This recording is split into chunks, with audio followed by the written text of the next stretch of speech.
کہ نہ میں وابی نہ میں بابی، میں ہوں مسلم علمی کتابی، نہ میں سو کالڈ وابی ہوں اور نہ میں بابوں کا دفاع کرنے والا بابی ہوں، میں علمی کتابی مسلم۔ لائبریری میں جا کے دیکھیں یا کتب خانہ سے ان کو خریدیں اور ان کتابوں کو پڑھیں تاکہ آپ کو ان بابوں کی جلالت علمی کا پتہ چلے۔ سارا ملیہ میٹ کرنا چاہتے ہیں تو اتنی جلدی سے مضبوط چٹانیں اور جو پہاڑوں سے بلند تر ذخیرے ہوں ان کو آپ چھیڑنا تو کیا ہے، آپ ان کی گرد تک بھی نہیں پہنچ سکتے ان تبصروں اور تجزیوں سے۔ اس بات کو تسلیم نہ کریں، نہیں کرنا چاہتے تو مجھے یہ یقین ہے کہ انشاءاللہ آپ کا علم کا سفر آسان ہو جائے گا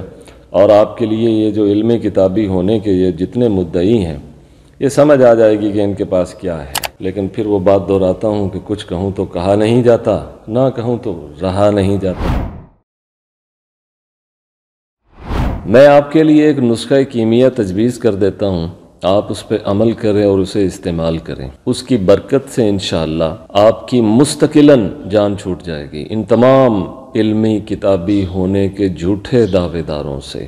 بشمول آپ کے ممدوح مرزا انجینئر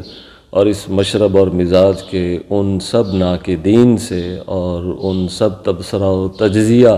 کرنے والوں سے جو علم کو جہل کی طرف کھینچ رہے ہیں اور معرفت سے صفاحت کی جانب رستہ نکال کر علم اور معرفت کو چھوڑ کر جہل اور صفاحت کو علم اور کتاب کا نام دے رہے ہیں۔ سب سے پہلے ہم الہیات سے، کلامیات سے، وجودیات سے اور مابعد طبیعیات سے شروع کرتے ہیں۔ میں آپ کو بعض کتابیں تجویز کر دیتا ہوں، آپ ان کو بالاستیعاب پڑھیں اور بار بار پڑھیں۔ جہاں کوئی مشکل پیش آئے کسی مستند معتبر عالم سے جو کسی بابے کی نظر کا پروردہ ہو اور ان کے علوم کو اچھی طرح سے جانتا ہو، ان سے سمجھیں۔ پھر بھی سمجھنا آئے تو اللہ تعالیٰ سے دعا کریں، انشاءاللہ مشکل آسان ہو جائے گی، کیونکہ یہ موضوع اس امت کے ان بابوں کا ہے، ان علماء کا ہے کہ جنہوں نے اس موضوع پر اور اس کی پرورش میں پوری زندگی لگائی ہے۔ آپ امام ابو منصور ماتریدی کی تعویلات و اہل سنہ پڑھیں، وہ ایک تفسیر ہے جو کلامی مسائل پہ ہے۔ اب تو اس کا ترجمہ بھی ہو گیا ہے، زیادہ آسانی یہ ہے کہ آپ کو عربی زبان نہیں سیکھنی پڑے گی اور آپ کو اردو میں وہ لٹریچر دستیاب ہو جائے گا۔ تعویلات و اہل سنہ بڑی شاندار تفسیر ہے اس موضوع پر۔ آپ ان کی کتاب التوحید پڑھیں، سبحان اللہ کیا کتاب ہے۔ اس کے بعد آپ عقیدہ تحاویہ پڑھیں جو کہ تمام مسالک کے نصاب میں پڑھی اور پڑھائی جاتی ہے، عقائد کے باب میں، الہیات کے باب میں۔ عقیدہ تحاویہ دیکھیں، فقہ اکبر دیکھیں اور فقہ اکبر کی شروحات کو دیکھیں، انشاءاللہ تشفی ہوگی۔ امام اجل امام رازی کے بارے میں آپ کے ممدوح بڑی کمزور باتیں کرتے ہیں، بڑی کمزور باتیں کرتے ہیں۔ فرش پہ کھڑے ہو کے چھت کی طرف اشارہ کرتے ہیں اور چھت کو فرش پہ لاتے ہیں، لیکن چھت ہی ہے اور فرش ہی ہے۔ امام اجل امام رازی کی جو تفسیر ہے اس سے پہلے آپ تفسیر کشاف کو بھی دیکھ لیں۔ تفسیر کشاف کے جو مصنف ہیں وہ علامہ زمخشری، وہ آپ کے ممدوح کے فرقہ کے ہی ہیں،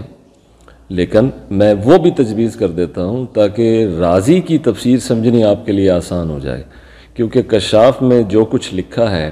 رازی نے اس پر اپنا اور امت کا موقف دیا ہے، اور اہل سنت و جماعت کیا جو موقف اور بیانیہ ہے، جو مسائل ہیں، جو نظریات ہیں، جو افکار ہیں، ان کو بھی تفصیل بیان کیا۔ تو رازی پڑھنے سے پہلے آپ کشاف کو بھی دیکھ لیں اور پھر امام رازی کی جو بلاغت علمی ہے وہ آپ پر واضح ہو جائے گی۔ مجھے معلوم پڑا ہے کہ امام رازی کی جو تفسیر ہے اس کا بھی اردو ترجمہ ہو چکا ہے۔ اس کے بعد آپ اللمع فی التصوف دیکھیں، رسالہ قشیریہ دیکھیں، اور بھول نہ جائیے گا امام غزالی وہ شخصیت ہیں، یعنی اس امت کا وہ بابا ہے کہ جس کی کتابوں کی تاثیر اتنی زیادہ ہے کہ تب سے لے کر اب تک اور اب کے بعد بھی آئندہ ادوار میں بھی یہ جتنے ملحدین ہیں ان کی عبارتوں سے تکلیف ہوتی رہے گی۔ المنقذ من الدلال آپ نے ضرور پڑھنی ہے، اس کو اچھی طرح سے سمجھنا۔ امام غزالی کی بہت ساری تصانیف ہیں، لیکن المنقذ من الدلال لازمی پڑھیں تاکہ آپ کو عقائد کی سمجھ آئے کہ بابوں کے دراصل عقائد کیا ہیں،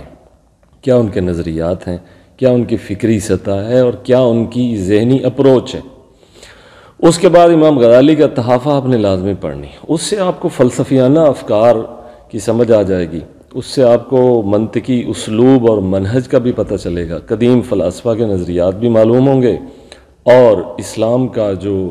الہیاتی ایک نظم ہے یا جو کلامی مسائل کا ایک پورا ذخیرہ ہے، اس کی طرف بھی آپ کا رستہ جو ہے وہ کھل جائے گا۔ بابائے فقر تصوف نے ایک کتاب کی بڑی تعریف کی ہے۔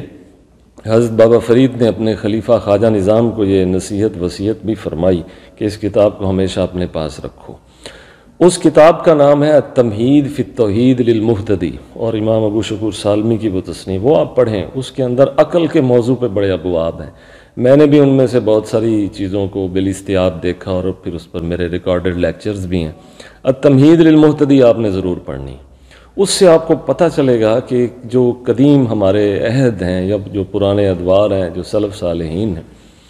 ان کا جو ذخیرہ علمی ہے یا ان کے جو قلب اور ذہن کی جو وسعت ہے وہ کس قدر ہے، ایک ایک موضوع کو وہ کس قدر تفصیل سے بیان کرتے ہیں۔ اس میں ماتریدیہ کا مسلک بھی لکھتے ہیں، اس میں اشعریہ کا موقف بھی لکھتے ہیں، اس میں حنابلہ کا بھی لکھتے ہیں۔ اس کے بعد آپ امام اشعری کی جو کتب ہیں، جو انہوں نے معمولی اختلاف کے ساتھ ماتریدیہ سے جو انہوں نے بیان فرمائی ہیں، جو انہوں نے لکھی ہیں، ان کو بھی کہیں سے آپ کو ملے تو ضرور دیکھیں۔ البتہ ماتریدیہ کی بہت سی کتابوں کے یہاں ہمارے ہاں ترجمے بھی ہو چکے ہیں، بلکہ کتاب التوحید للماتریدی کا بھی ترجمہ ہو چکا ہے، اور تاویلات اہل سنہ بھی مترجم مل جاتی ہے۔ تو آپ تھوڑا کوشش کریں، لائبریری میں جا کے دیکھیں یا کتب خانہ سے ان کو خریدیں اور ان کتابوں کو پڑھیں، تاکہ آپ کو ان بابوں کی جلالت علمی کا پتہ چلے۔ شاہ ولی اللہ تو کہیں کہیں آپ کے جو استاد ہیں، جن کو آپ امام کہتے ہیں، کبھی کبھی وہ ان کے ہاں ممدوح بھی شمار کیے جاتے ہیں۔ ان کی باقی کتابوں کے ساتھ ساتھ جو اجتہاد پہ انہوں نے لکھا ہے، تاریخ پہ لکھا ہے، آپ نے الانتباہ فی سلاسل اولیاء بھی لازمی دیکھنی ہے۔ الانتباہ فی سلاسل اولیاء آپ نے لازمی دیکھنی ہے، تاکہ آپ کو پتہ چلے کہ ان کے علوم میں سے یہ لوگ صرف وہی چیز لیتے ہیں جو لینا چاہتے ہیں، اور جو علوم و معارف اور حکمت کی باتیں ان کی دیگر کتابوں میں ہیں، ان کو آپ کے سامنے پیش نہیں کرتے، چھوڑ دیتے ہیں۔ یعنی وہی عبارت لینی ہے جس عبارت پر تنقید ہو سکے، اور جس عبارت پر تعریف ہو سکے، یا جو قابل تعریف ہوں وہ ساری چھوڑ دینی ہے۔ اچھا، ہمارے اس عہد کے بڑے جو امام ہیں، بابے ہیں، پیر میرے علی شاہ کی آپ 7 تصانیف وہ لے لیں، 6-7 کتابیں لے لیں، اور میرا دعویٰ ہے کہ آپ 10 مرتبہ کوشش کریں تو ان کتابوں کے اندر جو عبارتیں ہیں، ان کی جو عبارتوں کے اندر جو مفاہیم ہیں، جو دلالات ہیں، جو استدلالات ہیں، یا جو مشکل قسم کی ابحاث ہیں، آپ ان کو نہیں سمجھ سکیں گے بغیر کسی معتبر اور مستند استاد کے۔ ان کو بھی لازمی دیکھیں، وہ بھی بڑا ذخیرہ علمی ہے۔ علامہ فی التصوف دیکھیں۔ اس کے بعد شیخ احمد سرہندی، حضرت مجدد الفسانی، وہ ان پر بھی ناقد ہیں، آپ کے جو ممدوح استاد ہیں وہ ان پر بھی ناقد ہیں، اور آپ ان کے مکاتیب اگر دیکھیں آپ حیران رہ جائیں گے کہ کس قدر کلامیات اور الہیات کی باتیں اور کس سطح پہ جا کے فرمائی گئی ہیں، اور کس سطح پہ جا کے خدمت دین کا فریضہ جو ہے وہ سر انجام دیا گیا ہے۔ آپ کو اندازہ ہوگا، کھلے دل سے دیکھیں، دل کی تنگی کو دور کر کے اور ذہن کی ناپختگی کو دور کر کے پختہ ذہنیت کے ساتھ اس کو دیکھیں، آپ کو سمجھ آئے گی کہ انہوں نے نہ صرف علم کو کتابوں کی لڑی میں پرویا ہے، بلکہ اس کو سماج کے اندر انہوں نے جو اس کا انفلوئنس اٹھایا ہے، وہ ہماری معاشرت سے ریاست تک کا ایک نظم جو ہے وہ انہوں نے اپنی فکر سے تبدیل کیا ہے۔ اتنی بڑی خدمت، اور یہ 1-2 جملوں میں سارا ملیہ میٹ کرنا چاہتے ہیں تو اتنی جلدی سے مضبوط چٹانیں اور جو پہاڑوں سے بلند تر ذخیرے ہوں، ان کو آپ چھیڑنا تو کیا ہے، آپ ان کی گرد تک بھی نہیں پہنچ سکتے ان تبصروں اور تجزیوں سے۔ اس کے بعد شاہ ولی اللہ نے جو اجتہاد پہ لکھا ہے اس کو دیکھیں۔ امام شاطبی کی الاجتہاد پر کتاب ہے، اس کو بھی دیکھیں، اور میں آپ کے لیے تجویز کرتا ہوں کہ آپ شیخ ابن الفارض حموی جو ہیں ان کا قصیدہ طائیہ اور قصیدہ خمریہ تو آپ ضرور پڑھیں، وہ عربی کے اندر ہے، اور عربی کی آپ پھر اس کی ٹرانسلیشن کروائیں، اور اب بہتر ہے کہ اپنے ممدوح امام سے ہی کروائیں تاکہ وہ اس کا ترجمہ کر کے آپ کو بتائیں کہ اس میں یہ لکھا، جتنی معرفت کی باتیں، عشق الہی کی باتیں ان میں ہیں۔ شیخ الاسلام حروی 1000 اشعار پر مشتمل ان کا قصیدہ ہے، جو توحید در توحید در توحید کے مضامین پر ہے، عشق الہی پر ہے، الف سے لے کر یا تک اس میں عشق الہی کے علاوہ کچھ نہیں۔ وہ قصیدہ پڑھیں، اس کو سمجھیں۔ اس کے بعد ابو منصور حلاج کے جو اشعار ہیں، واللہ ما طلعت شمس ولا غربت، ویسے تو پورا ان کا قصیدہ ہے، آپ یہی ایک نظم جو انہوں نے خدا کی محبت میں کہی ہے، اس کو کم از کم چلیں پڑھیں نہ تو اس کی ویڈیو بھی مل جاتی ہے، عرب میں بہت اس کو پڑھایا جاتا ہے، اس کو ایک مرتبہ سن لیں، اس کا ترجمہ کم از کم پڑھ لیں، آپ کو سمجھ آئے کہ ان کے اندر توحید کس طرح سے کوٹ کوٹ کے بھری ہوئی۔ جلال الدین رومی بڑا امام ہے، بڑا بابا ہے، اس کی متن بھی ضرور پڑھیے گا، کیونکہ جب آپ زیادہ کتابیں پڑھیں گے نا تو پھر ہو سکتا ہے کہ دماغ میں کچھ خشکی بھی پیدا ہو جائے،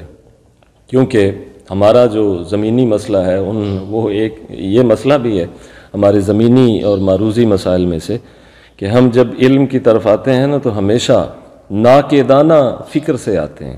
اور تنقیدی بہاؤ سے بہتے چلے جاتے ہیں۔ تو مثنوی آپ پڑھیں گے تو انشاءاللہ وہ مغز خشک نہیں رہے گا، جیسا کہ مولانا خود کہتے ہیں کہ خوش مغزو خشک تارو خشک پوست از کجامی آیدیں آواز دوست۔ ایک مولانا جامی ہوئے ہیں، مولانا جامی کی نفحات بھی دیکھ لیجئے گا، وہ ضرور دیکھ لیجئے گا، اس میں بہت سارے بزرگوں کی بہت باتیں ہیں، لیکن دیکھیے گا اسے ایک دوسرے تناظر میں، معلومات کے لیے حصول معلومات کے لیے دیکھ لیں یا سمجھنے کے لیے دیکھ لیں، لیکن اس میں سے وہ چیز نکالنے کی کوشش نہ کیا کریں اس میں یا کسی بھی کتاب میں کہ جس پر ہمیشہ نقدی ہو سکے، کیونکہ تنقید کی بات اگر ہوتی ہے تو تعریف کی بھی ہوتی ہے، تو تعریف کی باتیں اگر 1000 ہوں اور ان میں ایک آدھی بات آپ کے تئیں کوئی قابل تنقید ہو تو قابل تنقید سے درگزر کر کے قابل تعریف کی تعریف کیا کریں۔ یہ ایک ایسا نسخہ کیمیا ہے جو انشاءاللہ آپ کو فائدہ دے گا، اور شیخ اکبر سے ان کی باتیں سن کر شیخ اکبر سے تعصب نہ رکھیں۔ آپ نے تعبیر اشاری اگر سمجھنی ہے تو شیخ اکبر محی الدین ابن عربی کی فصوص کو دیکھیں، جو انہوں نے انبیاء کے جو جتنے تذاکر ہوئے ہیں، جتنی نصوص ہیں ان کے جو واقعات کے متعلق اور احوال کے متعلق ان سے تعبیر لی ہے۔ اب اس میں آپ کو یہ بھی سمجھنا ہے کہ تعبیر کیا ہوتی ہے، تفسیر کیا ہوتی ہے اور تعویل کیا ہوتی ہے۔ تو یہ تعبیر کا پورا ایک علم ہے، یعنی نصوص سے تعبیر کیسے لی جاتی ہے، یعنی ایسی تعبیر جو تفسیر کے خلاف نہ ہو، جو اس کے لغوی شرعی اصطلاحی مفاہیم کے خلاف نہ ہو، ایسی اشاری تعبیر کو اگر آپ نے سمجھنا ہے تو فصوص کو دیکھیں۔ اور اس کے بعد ایک اور بابے کا ذکر کر دوں، امام اجل فقیہ اعظم جو بیک وقت ایک بہت صوفی بھی ہیں، محدث بھی ہیں، آپ اس بات کو تسلیم نہ کریں، نہیں کرنا چاہتے تو جو تعریف میں کر رہا ہوں، لیکن میں آپ کو ان کی کتابیں تجویز کر دیتا ہوں، وہ پڑھیں۔ امام شارانی، عبد الوہاب الشارانی کی کتابیں پڑھیں، ان میں جو پہلی ان کی کتاب ہے ادلہ احکام پر المیزان، اس کا ترجمہ بھی مل جاتا ہے، اس کو اچھی طرح سے پڑھیں، بلکہ 7-8 مرتبہ پڑھیں، کیونکہ انہوں نے خود لکھا ہے کہ میں ہر کتاب کو کوئی 7-8-10 مرتبہ پڑھا کرتا تھا، تو آپ میزان شارانی کو پڑھیں۔ اس کے بعد ادلہ احکام پر ان کی ایک کتاب ہے، اب آپ کو یہ بتانا پڑے گا کہ ادلہ احکام کیا ہے، لیکن خیر وہ شاید آپ کو دستیاب نہ ہو سکے، میں نام لے دیتا ہوں، المنہج المبین فی بیان ادلۃ مذاہب المجتہدین، لیکن چونکہ یہ کلامیات اور الہیات کے موضوع پہ نہیں ہے، اس پر ہم بعد میں آئیں گے، تو میں 2-4 قسطوں کے اندر اسلامی علوم اور ان پر جو معتبر مستند شخصیات کی جو معتبر کتابیں ہیں، بغیر کسی تعصب کے دوسروں کو بھی ساتھ لے کے جو معتزلہ نے لکھی ہیں ان کو بھی میں آپ کے سامنے رکھ دوں گا کہ یہ تحقیقی کتابیں ہیں، ان کو بھی ذرا دیکھ لیں۔ امام شارانی کی المیزان آپ ضرور دیکھیں، الیواقیت والجواہر فی بیان عقائد الاکابر، اس کو بھی دیکھنا تو دیکھ لیں، وہ بھی مترجم مل جاتی۔ ان ساری کتابوں کے مطالعہ کے بعد مجھے یہ یقین ہے کہ انشاءاللہ آپ کا علم کا سفر آسان ہو جائے گا، اور آپ کے لیے یہ جو علم کتابی ہونے کے یہ جتنے مدعی ہیں، یہ سمجھ آ جائے گی کہ ان کے پاس کیا ہے۔ ان کے پاس کوئی خصوصی ان پر علم کا بہاؤ نہیں ہے، بلکہ یہ انہی کتابوں میں سے بعض ایسی باتیں لے لیتے ہیں جن پر تنقید کرتے جاتے ہیں، اور کرتے کرتے پھر مقتدا اور پیشوا بن جاتے ہیں۔ مقتدا ہونا اور پیشوا ہونا بہت دور کی بات ہے،